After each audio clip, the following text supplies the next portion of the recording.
Hi friends, welcome to my channel. Now in the video la எதை பத்தி பார்க்க போறோம்னா verb. அந்த verbல V1, V2, V3 இந்த ஃபார்ம் பத்தி தான் நம்ம கிளியரா பார்க்க போறோம். Okay friends, வீடியோக்குள்ள போறதுக்கு முன்னாடி நம்ம சேனலை ஃபர்ஸ்ட் டைம் பாக்குறீங்கன்னா சப்ஸ்கிரைப் பண்ணுங்க. இந்த வீடியோ உங்களுக்கு பிடிச்சிருந்தா லைக் பண்ணுங்க. Okay, வீடியோக்குள்ள போகலாமா? Okay. verb வந்து main verb இருக்கு, illustrative verb இருக்கு. இப்போ தன்னுடைய நிலையை சொல்றோம் அப்படினு சொன்னா அங்க வந்து நம்ம auxiliary verb யூஸ் பண்ணுவோம். be verb. சரியா? be verb தான் தன்னுடைய நிலையை சொல்ற இடத்துல நம்ம யூஸ் பண்ணுவோம். அது வந்து என்னன்னா நமக்கு எல்லாருக்கும் தெரியும் தானே, am, is, are, was, were, will be. இது வந்து என்னன்னா தன்னுடைய நிலையை சொல்லும் போது யூஸ் பண்றது. ஆனா main verb, action verb, action verb தான் நம்ம மெயின் verb சொல்லுவோம். அது வந்து என்னன்னா நம்ம என்ன வேலை செய்யறோமோ, நம்ம ஒரு வேலை செய்யறோம்னா அதுல என்ன வேலை நடக்குதோ அதை தான் நம்ம ஆக்ஷன் verb சொல்லுவோம். இப்போ நான் சமைக்கிறேன், அப்ப அங்க என்ன வேலை நடக்குது? சமைக்கிற செயல் நடக்குதுதானே. அப்ப சமைக்கிறதா என்னது? verb, action verb. ஓகே, இப்படி ஒரு செயலை நம்ம செய்யறோம், அது என்ன செயல் குறிக்கிறதோ அதுதான் என்னது? verb, main verb, action verb சொல்லுவோம். சரியா? இப்போ நான் சமைக்கிறேன்னா சமைக்கிறது, சமைக்கிறதுக்கு இங்கிலீஷ்ல cook, அது வந்து என்னது? Main verb. அதே போல நான் படிக்கிறேன், அங்க என்ன செயல் நடக்கு? படிக்கக்கூடிய செயல் நடக்கு. அப்ப படிக்கிறதுக்கு இங்கிலீஷ்ல என்னது? study, இது என்னது? ஆக்ஷன் verb தான். இப்போ நான் ஓடுறேன், ஓடுறது என்னது? ஓடக்கூடிய செயல் நடக்குது அங்க. அப்ப ஓடுறதுக்கு இங்கிலீஷ்ல run. ஓகே, இப்போ நான் சாப்பிடுறேன், அப்ப அங்க என்ன செயல் நடக்கு? சாப்பிடக்கூடிய செயல் நடக்கு. அப்ப சாப்பிடுறதுக்கு இங்கிலீஷ்ல என்னது? eat. ஓகே, இந்த மாதிரி நம்ம என்ன வேலை செய்யறோமோ அந்த வேலையை குறிக்கிறதா என்னது? மெயின் verb, ஆக்ஷன் verb சொல்லுவோம். இது be verb அப்படின்னா தன்னுடைய நிலையை சொல்றது. இப்போ நம்மளுடைய பேரை சொல்லும் போது, நம்மளுடைய ஏஜை சொல்லும் போது, அடுத்து நம்மளுடைய மனநிலை, நான் சந்தோஷமா இருக்கிறேனா இல்ல கவலையா இருக்கிறேனா, என்னுடைய ஹைட், வெயிட், இந்த மாதிரி தன்னுடைய நிலையை சொல்ற இடத்துலதான் நான் எங்க இருக்க, எப்படி இருக்க, என்னவா இருக்க, இந்த மாதிரி நம்ம சொல்லும் போதுதான் be verb யூஸ் பண்ணும். சரியா? அந்த இடத்துல மெயின் verb வராது. அப்போ இந்த மெயின் verbல நமக்கு வந்து முக்கியமா தெரிஞ்சுக்கிறதுக்கு என்னன்னா V1, V2, V3 இந்த ஃபார்ம் தான் நமக்கு முக்கியமா தெரியணும். அதுல வந்து V1 னா பிரசன்ட் ஃபார்ம், V2 னா பாஸ்ட், அடுத்து V3 னா பாஸ்ட் பார்ட்டிசிபிள் சொல்லுவோம். சரியா? அடுத்து இதுல ஃபர்ஸ்ட் பாருங்க, போன் இருக்கு, போறதுக்கு இங்கிலீஷ்ல go, போறதுக்கு இங்கிலீஷ்ல என்னது? go. தானே? அப்போ அங்க போற அப்படின்னு சொல்லும் போது போகக்கூடிய செயல் நடக்கு, அது வந்து மெயின் verb, அது இங்கிலீஷ்ல வந்து கோன்னு சொல்லுவோம் தானே. அப்போ அந்த go தான் என்னன்னா verb V1, அதுதான் present form னு சொல்லுவோம், go. ஓகே, இதுக்கு போன்னு அர்த்தம். அப்போ நான் போகிறேன் அப்படின்னு சொல்றேன், நான் போகிறேன், நான் போகிறேன் அப்படின்னு சொல்றத எப்படி சொல்லலாம்? நான் போகிறேன்னா I go.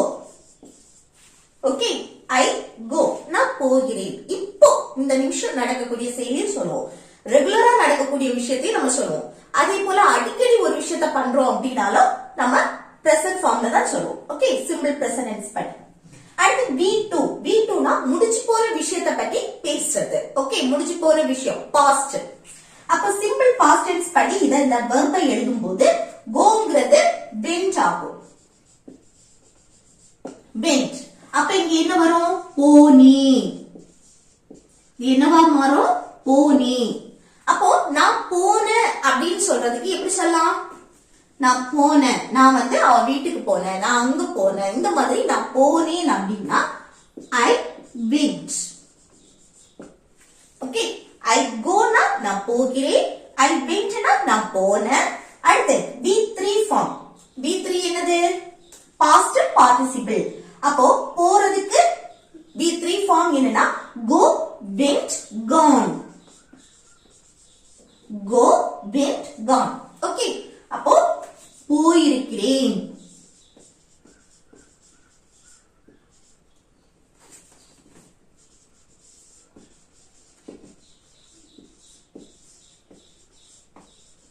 ஓகே போயிருக்கிறேன். இங்க வந்து போறது, அடுத்து போனி, போயிருக்கிறேன். நான் ஆல்ரெடி இந்த இடத்துக்கு போயிருக்கேன் அப்படின்னு சொல்றது. அப்போ இங்க எப்படி வரும்? இது வந்து பிரசன்ட் பெர்ஃபெக்ட் டென்ஸ் படி நம்ம சொல்லுவோம். சப்ஜெக்ட் ஐ போட்டாச்சு, அடுத்து have இல்லனா has வரும், அடுத்து the gone verb. I have gone அப்படின்னா நான் போயிருக்கிறேன், நான் அந்த இடத்துக்கு ஆல்ரெடி போயிருக்கேன் அப்படின்னு சொல்றது. ஓகே, அப்ப நான் போயிருக்கேன் அப்படின்னா I have gone. ஓகே, அப்போ go, went, gone. கோனா போறது, வென்ட்னா போனி, கான்னா போயிருக்கிறேன் அப்படின்னு அர்த்தம். சரி, அடுத்து நெக்ஸ்ட் பாருங்க, பார்க்கிறது. ஓகே, பார்க்கிறதுக்கு இங்கிலீஷ்ல என்னது? see. சரியா, பார்க்கிறதுக்கு இங்கிலீஷ்ல see. அப்போ V1 ஃபார்ம்ல, பிரசன்ட் ஃபார்ம்ல என்னது? பார்க்கிறேன் அப்படின்னு சொல்லும்போது அதுக்கு இங்கிலீஷ்ல see. ஓகே, பார்க்கிறேன்.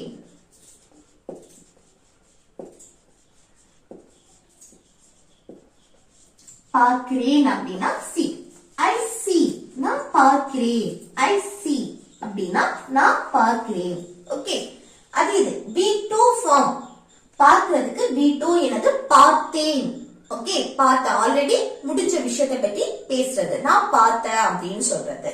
அப்போ see யோட பாஸ்ட் saw. see யோட பாஸ்ட் என்னது? saw. அப்போ பார்த்தேன் அப்படின்னு சொல்றது. பார்க்கிறேன், அடுத்து பார்த்தேன். நான் பார்த்தேன், நான் அவளை பார்த்தேன் அப்படின்னு சொல்றேன். அப்போ I saw her. ஓகே, நான் அவளை பார்த்தேன், I saw her. அடுத்து V3 ஃபார்ம் என்னவா மாறும்? பார்த்திருக்கிறேன். நான் பார்க்கிறேன், பார்த்தேன், அடுத்து நான் அவளை பார்த்திருக்கேன், நான் ஆல்ரெடி அவளை வந்து காலேஜ்ல பார்த்திருக்கேன், இப்படி வெளியில எங்கேயாவது பார்த்திருக்கேன், இந்த மாதிரி நம்ம சொல்லுவோம்ல, அது see, saw, அடுத்து seen. ஓகே, பார்த்திருக்கிறேன்.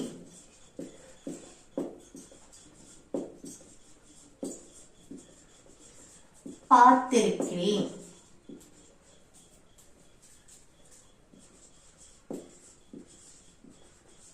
சரியா, பார்த்திருக்கிறேன் அப்படின்னு சொல்லும்போது see. அப்ப எப்படி? I present perfect tenseல யூஸ் பண்ணுவோம். இது வந்து simple present tense, simple past tense. V3 வந்து present perfect tenseல யூஸ் பண்ணுவோம். சரியா, அப்போ I have, I கடுத்து என்ன வரணும்? have. I have seen. அடுத்து her, நான் அவளை வந்து ஆல்ரெடி பார்த்திருக்கேன் அப்படின்னு சொல்றது. I have seen her. I have seen her அப்படின்னா நான் அவளை ஏற்கனவே பார்த்திருக்கேன். அடுத்து நெக்ஸ்ட் verb பாருங்க, சாப்பிடு. சாப்பிடக்கூடிய செயல். சாப்பிடுறதுக்கு இங்கிலீஷ்ல என்னது? eat தானே. சாப்பிடுறதுக்கு eat. அப்போ V1 ஃபார்ம், அதுக்கு என்னது? eat தான். V1 eat. நான் சாப்பிடுகிறேன், அந்த சாப்பிடுகிறேன் அதுக்கு சாப்பிடுகிறேன் அப்படின்னா எப்படி சொல்றது? நான் சாப்பிடுறேன் அப்படின்னா I eat. I eat அப்படின்னா நான் சாப்பிடுகிறேன், பிரசன்ட் ஃபார்ம். ஓகே, eat, சாப்பிடுகிறேன், I eat. அடுத்து V2 ஃபார்ம் என்னது? பாஸ்ட், முடிஞ்சு போற விஷயம். அப்போ நான் சாப்பிட்டேன் அப்படின்னு சொல்றது. நான் சாப்பிட்டேன். அப்ப ஈட்டோட பாஸ்ட் என்னது? ate. ஈட்டோட பாஸ்ட் ate. சரியா, சாப்பிட்டேன்னு சொல்றது.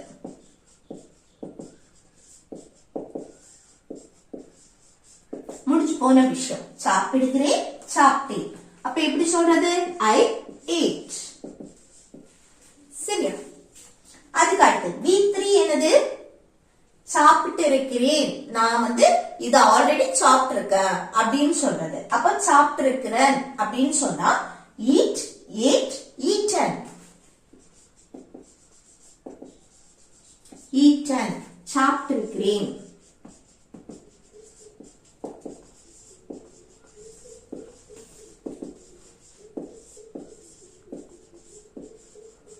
ஓகே, சாப்பிட்டு இருக்கிறேன் அப்படின்னு சொல்றதுக்கு எப்படி சொல்றது? I have eaten. Okay, I have eaten அப்படின்னா நான் ஆல்ரெடி இத வந்து சாப்பிட்டு இருக்கேன் அப்படின்னு சொல்றது. இத சாப்பிட்டு இருக்கேன்னா this கூட சேர்த்துடலாம். சரியா, I have eaten this. நான் இத already சாப்பிட்டிருக்கேன் அப்படின்னு அர்த்தம். சரியா? அப்போ சாப்பிடுறதுக்கு இங்கிலீஷ்ல என்னது? eat. சாப்பிடுகிறேன் அப்படின்னா present form. நான் சாப்பிடுறேன். I eat. சாப்பிட்டேன் அப்படின்னா I ate. அடுத்து நான் சாப்பிட்டிருக்கிறேன். நான் இத வந்து already சாப்பிட்டிருக்கேன் அப்படின்னா I have eaten this. Okay? அடுத்து next பாருங்க வா. வானா வாரதுக்கு இங்கிலீஷ்ல என்னது? come. வாரதுக்கு இங்கிலீஷ்ல come. அப்போ be1 form வருகிறேன் அப்படின்னு நம்ம சொல்லுவோம். வானோ இல்ல வருகிறேன் அப்படின்னு சொல்றதுக்கு come தான். be1 form come. வருகிறேன் அப்படின்னு நம்ம சொல்லுவோம். நான் வருகிறேன். ஓகே, நான் வருகிறேன். இல்ல நீ வா அப்படின்னு எல்லாம் சொல்லுவோம். அப்ப வருகிறேன் அப்படின்னா I come. நான் வருகிறேன் அப்படின்னு அர்த்தம். I come. ஓகே, இது be2 ஃபார்ம்னா வந்தேன் அப்படின்னு அர்த்தம். வருகிறேன். அடுத்து என்னது? வந்தேன். வந்தேன்னா அதுக்கு came. கம்மோட பாஸ்ட் came. ஓகே, வந்தேன். பாஸ்ட் முடிஞ்சு போன விஷயம். வந்தேன் அப்படின்னா எப்படி சொல்றது? நான் வந்த அப்படின்னு சொல்றேன். I came. I came. நான் வந்த. அடுத்து நெக்ஸ்ட் V3 ஃபார்ம். வாரதுக்கு இங்கிலீஷ்ல come. அடுத்து வந்தேன் came. அடுத்து வந்திருக்கிறேன். V3க்கு என்னது? நான் ஆல்ரெடி இந்த இடத்துக்கு வந்திருக்கிறேன் அப்படின்னு சொல்லுவோம். வந்திருக்கிறேன். அதுக்கு திரும்பவும் come தான். come, came, come. ஓகே, நல்லா ஞாபகம் வச்சுக்கோங்க. B1 form come, B2 came, B3 come. Okay, அப்ப என்ன? வந்திருக்கிறேன்.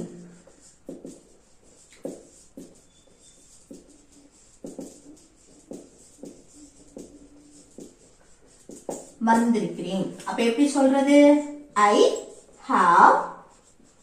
அடுத்து வா. வாக்கு இங்கிலீஷ்ல என்னது? come. Okay, I have come அப்படின்னா நான் வந்திருக்கேன் அப்படின்னு சொல்றது. ஆல்ரெடி இந்த இடத்துக்கு இல்ல இங்க இந்த மாதிரி நம்ம சொல்லும் போது நான் ஆல்ரெடி வந்திருக்கிறேன் அப்படின்னா I have come. இது நான் வந்திருந்தேன். நான் வந்து அந்த பார்ட்டிக்கு வந்திருந்தேன். நான் அந்த மேரேஜ் ஃபங்க்ஷனுக்கு வந்திருந்தேன். இந்த மாதிரி நம்ம சொல்லுவோம்ல, நான் வந்திருந்தேன் அப்படின்னு சொல்றதுக்கு I had. haveோட பாஸ்ட் என்னது? had. I had. அடுத்து வந்திருந்த அப்படின்னாலும் இதே V3 ஃபார்ம் தான். come. சரியா?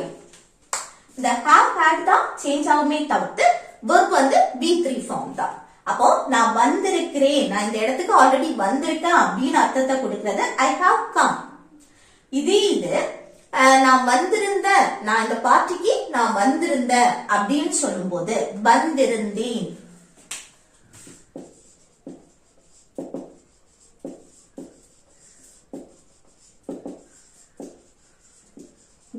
வந்திருந்த அப்படின்னா I had come. I had come. Okay, அடுத்து நெக்ஸ்ட் பாருங்க. ஓட்டு. ஓட்டுறதுக்கு இங்கிலீஷ்ல என்னது? டிரைவ் தானே? காரா இருக்கட்டும், பைக்கா இருக்கட்டும், பஸ்ஸா இருக்கட்டும், ஓட்டுறதுக்கு டிரைவ். ஓட்டுனா டிரைவ். இதோட V1 ஃபார்ம் என்ன? ஓட்டுகிறேன். நம்ம சொல்லுவோம்ல, நான் கார் ஓட்டுறேன் அப்படின்னு. இது எப்படி சொல்லலாம்? இப்போ பிரசன்ட்ல இந்த நிமிஷம் நடக்கிறது, நான் கார் ஓட்டுறேன் அப்படின்னு. இத வந்து பிரசன்ட் கண்டினியூஸ்லி சொல்லலாம். நான் கார் ஓட்டிட்டு இருக்கேன். இந்த மாதிரி நம்ம சொல்லுவோம் தானே? அப்போ பிரசன்ட்ல சொல்லணும்னா நான் கார் ஓட்டுறேன் அப்படின்னா ஓட்டுறதுக்கு இங்கிலீஷ்ல டிரைவ். Okay, drive. அடுத்து எப்படி சொல்லுவோம்? ஓட்டுகிறேன்.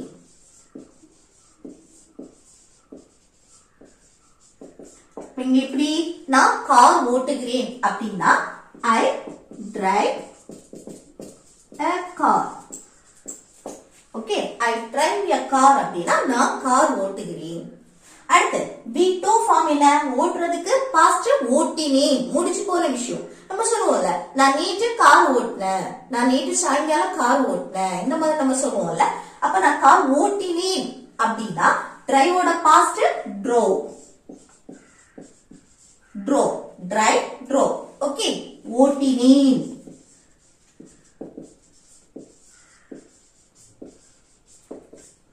என்ன? நான் வந்து நேற்று கார் ஓட்டினேன். இது எப்படி சொல்லலாம்? நான் நேற்று கார் ஓட்டினேன்னா I drove a car yesterday.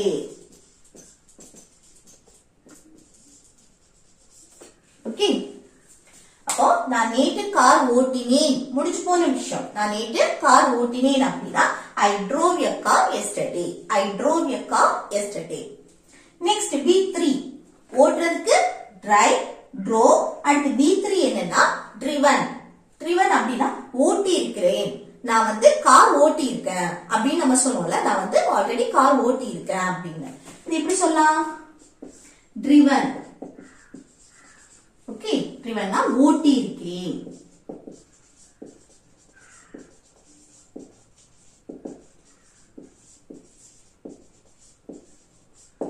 Okay, ஓட்டி இருக்கிறேன். நான் கார் வந்து ஆல்ரெடி ஓட்டி இருக்கேன். இப்ப எப்படி சொல்றது? I have driven a car. Okay, I have driven a car அப்படின்னா நான் வந்து கார் ஓட்டி இருக்கேன் அப்படின்னு அர்த்தம். சரி, அடுத்து நெக்ஸ்ட் verb என்ன? கொடு. கொடுக்கக்கூடிய செயல். கொடுக்கிறதுக்கு இங்கிலீஷ்ல என்னது? ஒரு புக்கா இருக்கட்டும், இல்ல ஒரு திங்ஸா இருக்கட்டும், ஏதாவது ஒரு திங்ஸ் வந்து கொடுக்கிறது. கொடுக்கிறதுக்கு இங்கிலீஷ்ல give. ஓகே, கொடுக்கிறதுக்கு இங்கிலீஷ்ல give. நான் கொடுக்கிறேன், அத கொடு, இந்த மாதிரி நம்ம சொல்லும் போது கொடு அப்படின்னா give. கொடுக்கிறேன் அப்படின்னு சொல்றதுக்கு give தான். அப்ப V1 ஃபார்ம் கொடுக்கிறதுக்கு இங்கிலீஷ்ல give. Okay, give. கொடு, கொடுக்கிறேன் அப்படின்னு. நம்ம இப்போ அது கொடு அப்படின்னு சொல்லுவோம். அத கொடு. இது எப்படி சொல்றது? give it. அத கொடு, give it. ஓகே, அடுத்து நெக்ஸ்ட் V2 ஃபார்ம். give ஓட பாஸ்ட் என்னது? gave. give ஓட பாஸ்ட் gave. இப்போ நான் கொடுத்தேன், நான் gift கொடுத்தேன், இந்த மாதிரி நம்ம சொல்லுவோம்ல. கொடுத்தேன் அப்படின்னு சொல்றதுக்கு gave. ஓகே, அப்ப நான் gift கொடுத்தேன் அப்படின்னா எப்படி சொல்றது? I gave a gift. Okay, I gave a gift. நான் gift கொடுத்தேன் அப்படின்னு சொல்றது. அடுத்து B3 ஃபார்ம். கொடுத்திருக்க, நான் வந்து gift கொடுத்திருக்க அப்படின்னு சொல்றோம். ஆல்ரெடி நான் gift கொடுத்திருக்க அப்படின்னு சொல்றது. ஓகே, கொடுத்திருக்க give, gave. இங்க என்ன வரும்? V3 given. Okay, give, gave, given. கொடுத்திருக்க அப்படின்னு அர்த்தம். கொடுத்திருக்க அப்படின்னா I have given a gift. Okay, நான் வந்து ஆல்ரெடி என்னது? gift கொடுத்திருக்க அப்படின்னு அர்த்தம். நான் கொடுத்திருக்க. I have given a gift. I have given a gift. அடுத்து நெக்ஸ்ட் பாருங்க. சொல். என்னது? verb. சொல்லக்கூடிய செயல். சொல்றதுக்கு இங்கிலீஷ்ல என்னது? tell. சொல்றதுக்கு tell. இப்போ நான் சொல்றேன், இல்ல நீ என்கிட்ட சொல்லு, இந்த மாதிரி நம்ம சொல்லுவோம்ல. அது எப்படி சொல்றது? என்கிட்ட சொல்லு, சொல்கிறேன் அப்படின்னு சொல்றதுக்கு நம்ம tell தான் யூஸ் பண்ணுவோம். இது V1 ஃபார்ம். ஓகே, சொல்லு, சொல்கிறேன் அப்படின்னா என்னது? tell. V1. அப்ப என்கிட்ட சொல்லு அப்படின்னு சொன்னா tell me. அவங்கிட்ட சொல்லு அப்படின்னா tell him. ஓகே, இந்த மாதிரி சொல்லணும். அடுத்து B2 ஃபார்ம். tell ஓட பாஸ்ட் told. told. சொன்னேன் அப்படின்னு அர்த்தத்தை கொடுக்கிறது. சொன்னேன் பாஸ்ட் முடிஞ்சு போன விஷயம். சொல்கிறேன், அடுத்து சொன்னேன். சொன்னேன் அப்படின்னா நான் சொன்னேன், நான் அவங்கிட்ட சொன்னேன். அது எப்படி சொல்றது? I told him. நான் அவங்கிட்ட சொன்னேன் அப்படின்னு சொல்றது. இது B3 ஃபார்ம். சொல்லி இருக்கிறேன் அப்படின்னு சொல்றது told தான். tell, told, told. ஓகே, சொல்லி இருக்கிறேன் அப்படின்னு அர்த்தத்தை கொடுக்கிறது. நான் ஆல்ரெடி அவங்கிட்ட அதை பத்தி சொல்லி இருக்கேன் அப்படின்னு சொல்றது. அப்ப எப்படி சொல்லலாம்? I have told him. Okay, நான் வந்து என்னது? ஏற்கனவே சொல்லி இருக்க, அவங்கிட்ட நான் அதை பற்றி சொல்லி இருக்க, அந்த அர்த்தத்தை கொடுக்கிறது. I have told him. நான் வந்து அவங்கிட்ட சொல்லி இருக்கேன். சரியா? I have told him. அடுத்து நெக்ஸ்ட் பாருங்க. உதவி. உதவி செய்யறது. உதவி செய்யறதுக்கு இங்கிலீஷ்ல என்னது? help. தானே? help. உதவி செய்யறதுக்கு help. இப்போ V1 ஃபார்ம். present ஃபார்ம்ல என்னது? help தான். உதவி செய்கிறேன், நான் வந்து ஹெல்ப் பண்றேன், உதவி செய்கிறேன், இல்ல எனக்கு உதவி செய், இந்த மாதிரி நம்ம சொல்லுவோம்ல. அதுக்கு வந்து help. Okay V1 form present form. இப்போ நான் வந்து உதவி செய்கிறேன் அப்படின்னு சொல்றேன். அதுக்கு என்ன I help. அது இது எனக்கு ஹெல்ப் பண்ணு அப்படின்னு சொல்லுவோம்ல. அப்ப என்ன எப்படி சொல்லுவோம்? எனக்கு ஹெல்ப் பண்ணு அப்படின்னா help me. ஓகே நான் உதவி செய்கிறேன் அப்படின்னா I help. இது எனக்கு ஹெல்ப் பண்ணு அப்படின்னு சொல்லும்போது help me. ஓகே அடுத்து நெக்ஸ்ட் B2 ஃபார்ம் என்னது? ஹெல்ப்போட பாஸ்ட் ஃபார்ம் helped. உதவி செய்தேன். நம்ம சொல்லுவோம்ல நான் அவளுக்கு உதவி செய்தேன், நான் அவளுக்கு ஹெல்ப் பண்ண அப்படின்னு. உதவி செய்தேன் பாஸ்ட்.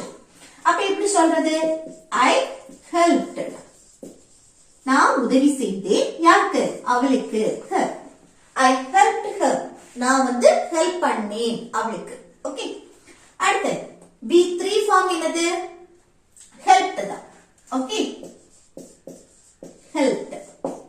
நான் வந்து என்னது? நிறைய பேருக்கு ஹெல்ப் பண்ணியிருக்க ஹெல்ப் செய்திருக்க, ஹெல்ப் பண்ணியிருக்க, உதவி செய்திருக்க அப்படின்னு நம்ம சொல்லுவோம்ல. தமிழ்ல என்னது? உதவி செய்திருக்க. நான் வந்து நிறைய பேருக்கு உதவி செய்திருக்க அப்படின்னு சொல்றது. அப்ப இது எப்படி சொல்றது? I have வரும் தானே? present perfect tense படி I have helped many people.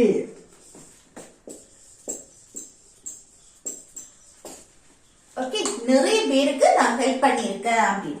I have helped many people. சரி அடுத்து verb என்ன? சமைக்கிறது. சமைக்கிறதுக்கு இங்கிலீஷ்ல என்னது? cook. சமைக்கிறதுக்கு இங்கிலீஷ்ல என்னது? cook. அப்ப V1 இப்போ நான் சமைக்கிறேன் அப்படின்னு சொல்றேன். நான் சமைக்கிறேன். அப்ப அந்த சமைக்கிறேன் சமை அப்படின்னு சொல்றதுக்கு V1 ஃபார்ம் cook. சமைக்கிறதுக்கும் சமைக்கிறேன், நான் சமைக்கிறேன் அப்படின்னு சொல்றேன். நான் சமைக்கிறேன்னா I cook. அவ சமைக்கிறா அப்படின்னா she cooks. ஓகே கூட என்ன வரணும்? she வந்துச்சுன்னா கூட yes வரணும். she cooks. அடுத்து B2 ஃபார்ம் நான் சமைத்தேன். நான் நேற்று பிரியாணி சமைச்சேன் அப்படின்னு நம்ம சொல்லுவோம்ல. நான் நேற்று பிரியாணி சமைச்சேன், சமைத்தேன் அப்படின்னு பாஸ்ட். அப்போ குக்கோட பாஸ்ட் cooked. சமைக்கிறேன் சமைத்தேன். நான் நேற்று பிரியாணி சமைத்தேன். I cooked biryani yesterday. Okay நான் நேற்று பிரியாணி சமைத்தேன் அப்படின்னு சொல்றது. சமைத்தேன் அதுக்கு என்னது? cooked. I cooked biryani yesterday. அடுத்து B3 ஃபார்ம் என்னது? சமைத்திருக்கிறேன். நான் வந்து ஆல்ரெடி பிரியாணி சமைச்சிருக்கேன் அப்படின்னு சொல்லுவோம்ல. சமைத்திருக்கிறேன் அதுக்கு என்னது? cooked. சமைத்திருக்கிறேன். B3 ஃபார்ம் என்னது? cooked. அப்ப இது எப்படி எழுதுறது? I have cooked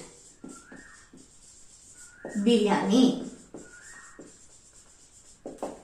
ஓகே நான் வந்து எழுது ஆல்ரெடி பிரியாணி சமைச்சிருக்கேன் அப்படின்னு சொல்றது. I have cooked biryani. I have cooked biryani. Okay அடுத்து நெக்ஸ்ட் verb பாருங்க. இது வந்து ஹோம்வொர்க். சரியா? பேசு. பேசுறதுக்கு இங்கிலீஷ்ல என்னது? அதோட V1 form, B2 form, B3 form என்னன்னு சொல்லிட்டு எழுதிட்டு அதோட எக்ஸாம்ல கொடுங்க. ஓகே फ्रेंड्स இந்த வீடியோ உங்களுக்கு யூஸ்ஃபுல்லா இருக்கும்னு நினைக்கிறேன். யூஸ்ஃபுல்லா இருந்துச்சுன்னா இந்த வீடியோக்கு லைக் பண்ணுங்க, உங்க ஃப்ரெண்ட்ஸ்க்கு ஷேர் பண்ணுங்க.